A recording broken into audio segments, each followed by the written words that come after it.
Bienvenue à tous dans cette nouvelle édition de TechWatch, où nous vous présentons les informations clés du jour, le 24 septembre 2025.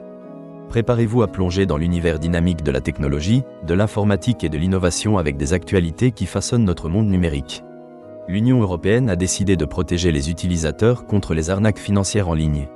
Les entreprises technologiques telles qu'Apple, Google, Microsoft et Booking sont sollicitées par la Commission européenne pour fournir des informations sur leurs mesures de sécurité. Cette initiative s'inscrit dans la législation sur les services numériques, qui vise à évaluer l'efficacité des efforts contre les applications trompeuses et à renforcer la protection des utilisateurs. Nvidia a récemment annoncé un investissement de 100 milliards de dollars dans OpenAI. Cela permettra à OpenAI d'acquérir des puces d'intelligence artificielle pour ses centres de données, ajoutant 10 gigawatts d'infrastructures informatiques.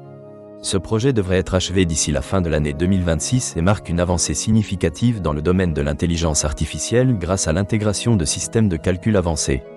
L'Université Clermont-Auvergne a lancé un nouveau master en intelligence artificielle, ainsi qu'une double licence en mathématiques et informatique. Cette initiative répond à la demande croissante du marché pour des professionnels qualifiés dans le domaine de l'intelligence artificielle.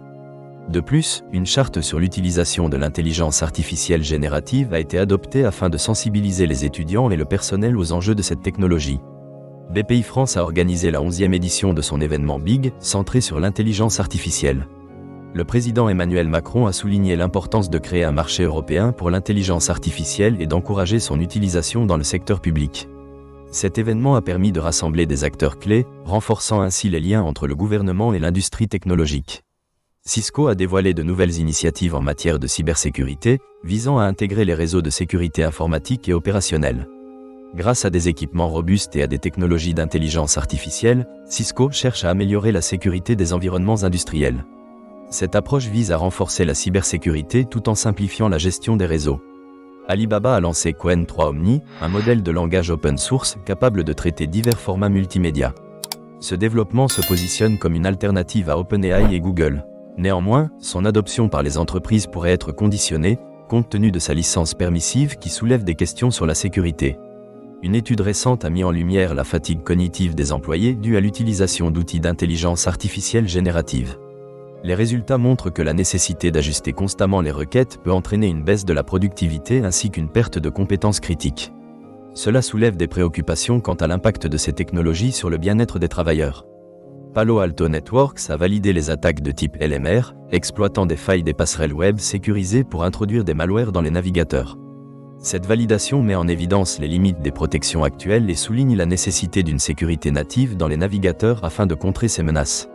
MCL a officialisé la création de MCL Solutions, une nouvelle entité dédiée aux prestations de services.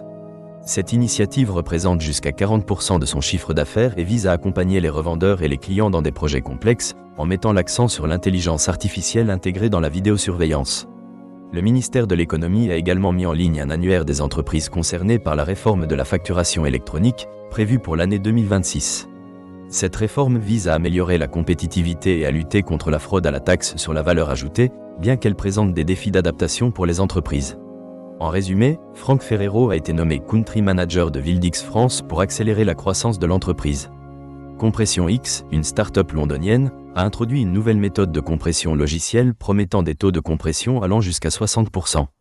Une étude réalisée par Bain & Company révèle que les entreprises de luxe doivent rattraper leur retard technologique, avec 60% d'entre elles prévoyant d'augmenter leurs budgets informatiques. Stéphanie Lynch-Habib a été nommée directrice générale de Covage. Netgear a lancé un point d'accès Wi-Fi 6 mural destiné au secteur de l'hôtellerie et des établissements collectifs. Enfin, le club des utilisateurs de SAP a exprimé des préoccupations concernant les politiques de licence de SAP, appelant à plus de transparence. C'est tout pour les nouvelles d'aujourd'hui. Merci de votre attention et rendez-vous demain pour d'autres actualités passionnantes du monde de la technologie. À très bientôt.